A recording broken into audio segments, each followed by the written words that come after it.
I'm curious because in the book you talk about this concept of an overview effect. And we've been fortunate to have Chris Hadfield here, who spent 200 or 300 days orbiting the Earth, taking pictures and actually tweeting them back in the day. And then Terry Virts as well. And they both mentioned that seeing the Earth from up there made them think differently. I think you open up the book with a quote from an astronaut who looked down on the Earth. What does that mean, the overview effect? Is that a bit like aliens see this, or is it a bit different? No, it's a lesser version, actually, Right. of what an alien would notice. So an overview effect, as it has come to be called, is the perspective that astronauts bring back to Earth for having seen Earth from orbit. And so that's an overview, all right? So that's above the stratosphere, yes. And that, however, the opening quote of the book from astronaut Edgar Mitchell, that's bigger than an overview effect, because he's commenting on what Earth looks like from the moon. Yeah. And there's a very big difference between low Earth orbit, where almost all astronauts who report this experience are reporting from, and the, how many is it, 12 astronauts who have been to the moon. And so Edgar, I can quote him. It's indelibly etched in my brain. It goes like this: you develop an instant global consciousness, a people orientation, an intense dissatisfaction with the state of the world, and a compulsion to do something about it. From out there on the moon, international politics looks so petty. You want to grab a politician by the scruff of the neck and drag him 250,000 miles out and say, "Look at that, you son of a bitch." It's like, whoa. Whoa. How important were those images beaming back from that first exhibition to the moon, where you could literally see, like you said, not an overview Earth, but the Earth as like a little finger? Yeah, your thumb could blot it out. Correct. Right. I think at Apollo 11 in the movie that Ron Howard did, there's a point where he's actually doing that, one of the actors. and that's very different, isn't it, from being the overview? Because you see...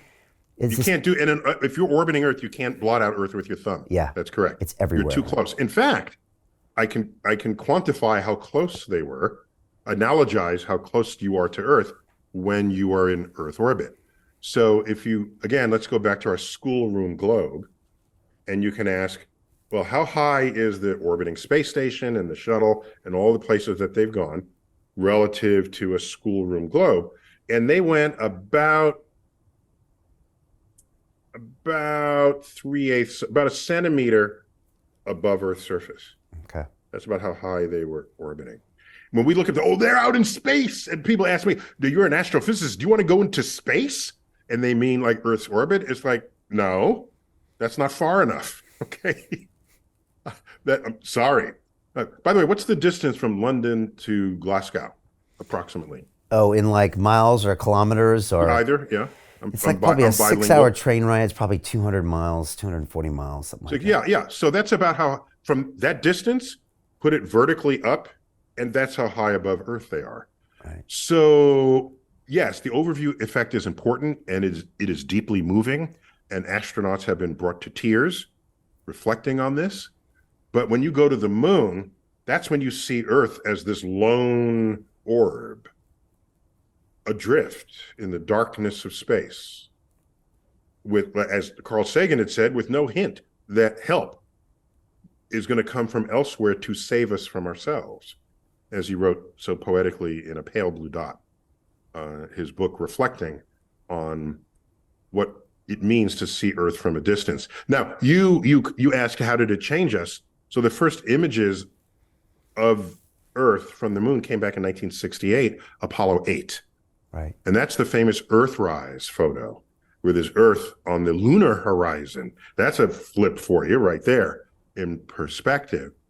And for me, what matters there is, this has been said many different ways. I will repeat it here, that we journeyed to the moon to explore the moon, and we looked back over our shoulders and discovered Earth for the first time.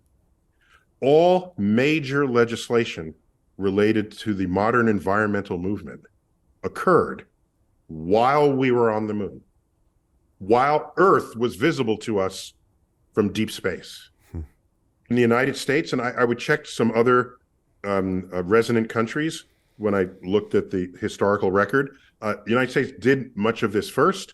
In 1970, we are going to the moon. We founded the Environmental Protection Agency, which immediately then banned lead from the environment. All right, these are things we were thinking not just locally, clean up my stream because there's pollution. We took a step back and said, oh my gosh, we're all in this together. Earth Day, the first Earth Day was 1970. Why wasn't it 1960 or 1980? We could have had it in 1960. People were thinking about Earth then, weren't we? A little bit, okay? But no, it happened in 1970. And there's I have a whole list. In the book, the list is there. The point is, you can't put a dollar value on this change in consciousness. It's like a firmware upgrade to how we see and think about the world.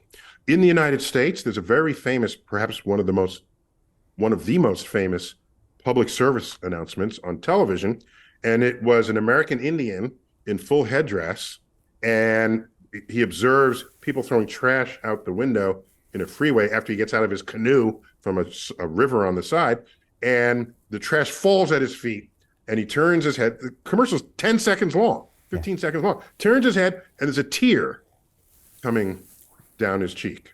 I remember that. Anyone around remembers that commercial. Yeah. When did that commercial air? 1970, 1971. At the same time. And by the way, we've been throwing trash out the window long before 1970. So one could have done that, but we didn't. Oh, by the way, that actor was an Italian-American, has Italian ancestry. Back then, you could do that, I suppose. Yeah, right. Portraying a Native American. But so I cannot overstate the value of the cosmic perspective as it was brought to us from the Apollo era. And all I try to do in this book is broaden the meaning of a cosmic perspective to so many other sectors in our lives.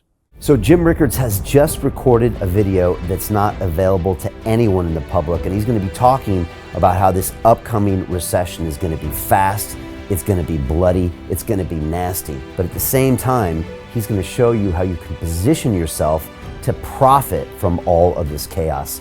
Now, we've made this video only available to our viewers. Go to londonreal.tv/Jim. Watch that immediately. I can't say enough good things about Jim Rickards. He understands the global economic system better than any guest I've ever had on London Real. His predictions are almost uncannily true, and you can learn how to profit from his vision, from his expertise, and his understanding of economics. So go to londonreal.tv/Jim or click the link below. It's an excellent, excellent look on what's going to happen in the future and how you can position yourself to profit from that. Jim is one of the best in the business, one of my favorite guests on London Real, and he's very, very good at predicting the future and showing us all to profit from it. So click the link, and I hope you enjoy. Hey, it's Brian Rose, founder of the DeFi Academy. I've told you my 4-week crypto bootcamp is amazing, but don't take my word for it. This is what my students are saying. The DeFi Academy was an amazing experience for me. It took me totally out of my comfort zone. In this course, I was challenged, I was held accountable, and pushed to do things that honestly weren't always easy. It's been phenomenal, and I can't believe we're already up on our 4 weeks. It has flown by. Going through this DeFi accelerator by far was one of the best courses I've taken. You do this course, you really get into the nitty-gritty of the activities that will make you comfortable with decentralized finance. Thank you so much to Brian and everyone at London Real and the DeFi Academy for even putting together an amazing course like this. Anybody else that wants to do it, please sign up. It is well worth the money.